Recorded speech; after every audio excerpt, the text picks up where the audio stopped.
Good morning all of you. आप सभी का एक्सलेंट ऑनलाइन क्लासेज में वेलकम है। मैं रविंदर सर आप सबके लिए स्टैटिक जीके से क्लास नंबर 3 लेकर उपस्थित हूँ। आज की इस क्लास में पाइए एक एक करके सभी प्रश्नों का एकदम सटीक उत्तर सुने, समझे और जाने। देखिएगा प्रश्न 1। हाँ, आपको बता दें कि आज के जो प्रश्न का जो पैटर्न होगी वो सब सुमेलित करने पर आधारित है। आप एकदम बिल्कुल कम समय में अधिक से अधिक प्रश्नों को इस तरीक़ा से याद कर सकते हैं। आइए अब देखते हैं हम लोग सवाल नंबर 1, जिसमें लिखा हुआ है सुमेलित करें, मतलब मिलान करना है। देखिए पहला है संविधान के भाग।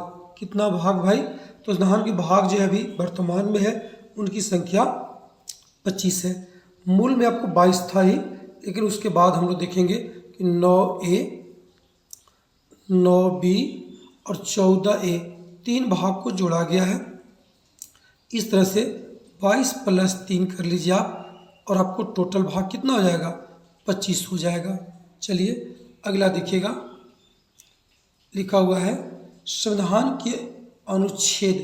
संविधान अनुच्छेद कितना भाई? तो जो अनुच्छेद होगा वो आपको 395, अनुसूची कितना होगा? 12 होगा। इतना आप जरूर याद कर ले, समझने का प्रयास कीजिएगा। आइए उसके बाद आप देखेंगे क्वेश्चन नंबर 2 क्या लिखता भाई। यहाँ भी सुमेलित करने की ही बात किया है, एकदम आसान है। इसमें लिखता है कि आरंभ में मौलिक अधिकार थे, माने कितने थे भाई? तो आपको 7 थे। अब वर्तमान में मौलिक अधिकार कितने बचे हैं? 6। एक हटा दिया गया। एक कौन हटा? जिसका नाम था संपत्ति का अधिकार, उसको हटा दिया गया। अब वह केवल आपका कानूनी अधिकार रूप में जाना जाता है। अब आइए नंबर 3 देखिए, लिखा हुआ है सुमेलित करें। यहाँ भी मिलान करना होगा।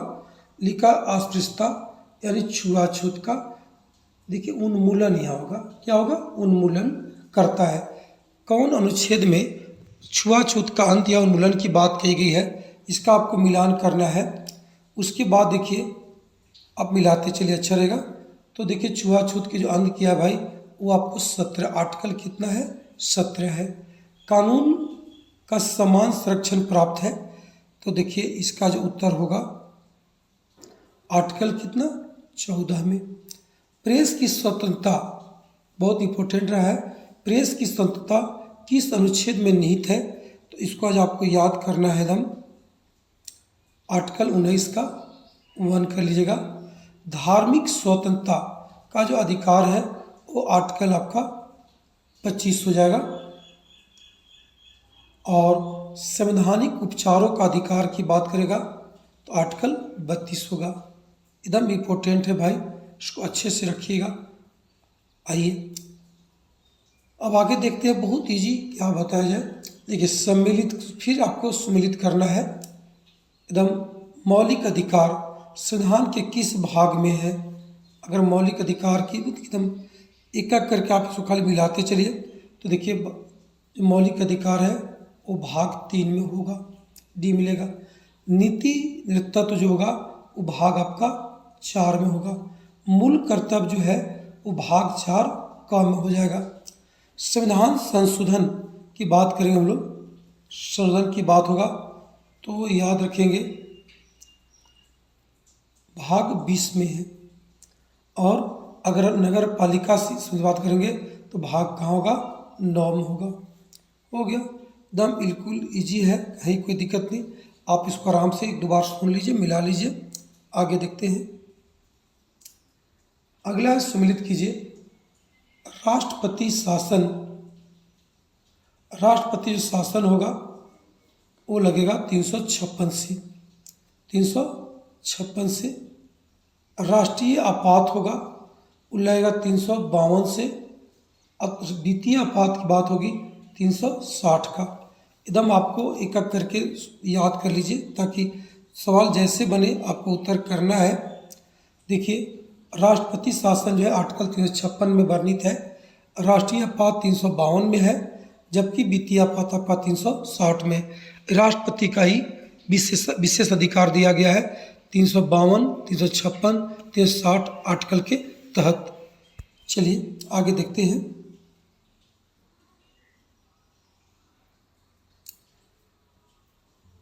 सुमिलित करना है। मौलिक अधिकार कहाँ से लिया गया भाई? तो मौलिक अधिकार लिया गया है अमेरिका के संविधान से, और नीति लिया गया है आयरलैंड के संविधान से। चलिए, बहुत अच्छा मिला लिए। उसके बाद देखिए मौलिक कर्तव्य, फिर 7 नंबर देख लीजिएगा। मौलिक कर्तव्य की बात किया है, ये कहाँ से भाई? मौलिक कर्तव्य देखिएगा कहाँ से है?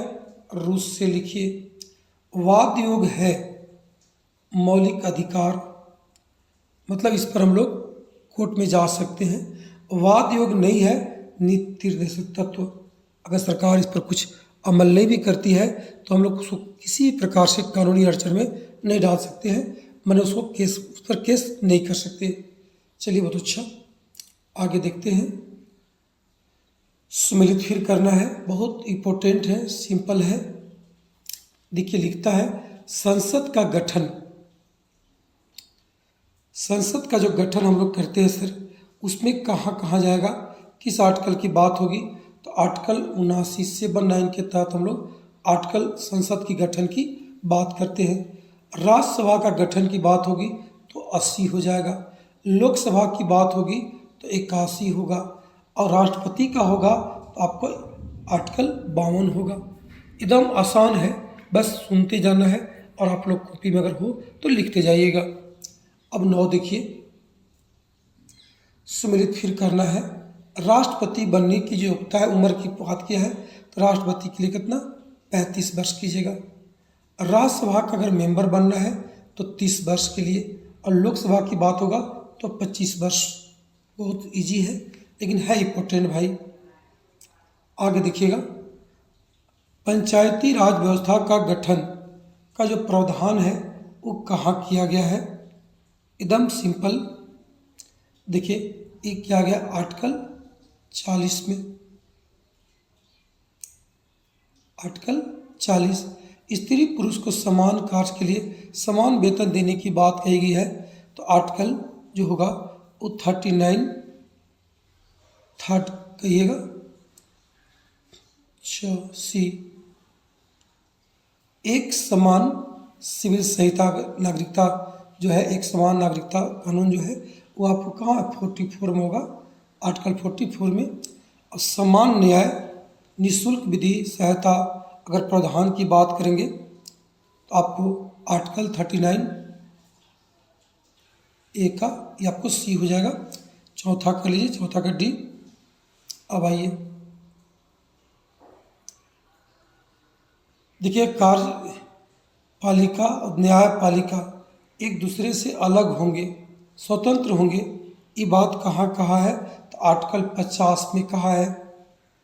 अगला है 6 से 14 वर्ष के लिए सही बच्चों के लिए राज्य उनकी मातृभाषा, यहाँ थोड़ा सा टाइपिंग मिस है, मातृभाषा इस तरह से लिखेगा, मातृभाषा में शिक्षा की व्यवस्था करेगा। इसका उल्लेख कहाँ किया गया? 6 से 14 साल के बच्चों को मातृभाषा में पढ़ाई दी जाएगी। इसका जो उल्लेख किया गया है वो किया गया आर्टिकल कहाँ 45 में। राज्य सरकार वैज्ञानिक ढंग से पशुपालन को बढ़ावा देगा, ये बात कहाँ कहा गया भाई? जो थर्ड होगा वो राज्य सरकार जो है पशु वैज्ञानिक ढंग से पशु पालक को बढ़ावा देगा। इसका जो उत्तर होगा एकदम आसान तरीका से आर्टिकल 48 होगा। और राज्य जो है वन जीव को संवर्धन करेगा, सुरक्षा देगा, ये कहा होगा आर्टिकल 48 का क हो जाएगा। चलिए आगे देखिएगा, सुमिलित करना है। देखिए वान, धन्वंतरी, मेगास्थनी, डायमेकस, अगर इसको आप मिलाना चाहेंगे तो देखिएगा ये जो आपका है वान है, इसको वान भट्ट कर लीजिए आप, अच्छा रहेगा। वान भट्ट छोड़ दिया है, वान भट्ट। ये किसका था? हर्षवर्धन का, दरबारी हर्ष का हो जाएगा। धन्वंतरी एकदम बिल्कुल सिंपल वे में आप इसको याद कर लेंगे, आपको याद हो जाएगा, तुरंत हो जाएगा। नंबर 2 जो धन्वंतरी है वो विक्रमादित्य के। मेगास्थनी जो होगा वो मौर्य का हो जाएगा, और डायमेकस बिंदुसार का। बस आप आराम से इसको मिलान कर लीजिए। आगे देखिएगा 13 देखिए, 13 भी कहता है सुमिलित ही करना है, एकदम ईजी है। सुत पिटक, विनय पिटक, धम पिटक में किसका किसका वर्णन किया गया, इसकी बात की आई। देखिए, जो सुत पिटक है ये महात्मा बुद्ध के वचनों और उपदेशों का संग्रह है। विनय पिटक जो है बौद्ध भिक्षुओं के आचार्य नियम का है। अधधम पिटक जो है बौद्ध धर्मों का दार्शनिक व्यवस्था है। बस तीनों हो गया। आइए आगे देखिएगा। फिर सुमिलित करना है आगम। आगम किसके ग्रंथ कहा गया, तो याद कीजिएगा आगम जो है जैन धर्म को कहा गया है। विनय पिटक जो है वो बौद्ध धर्म है और आरण्यक जो है आपको बौद्धिक साहित्य है। चलिए आगे देखते हैं 15 में। यही मिलान ही करना है।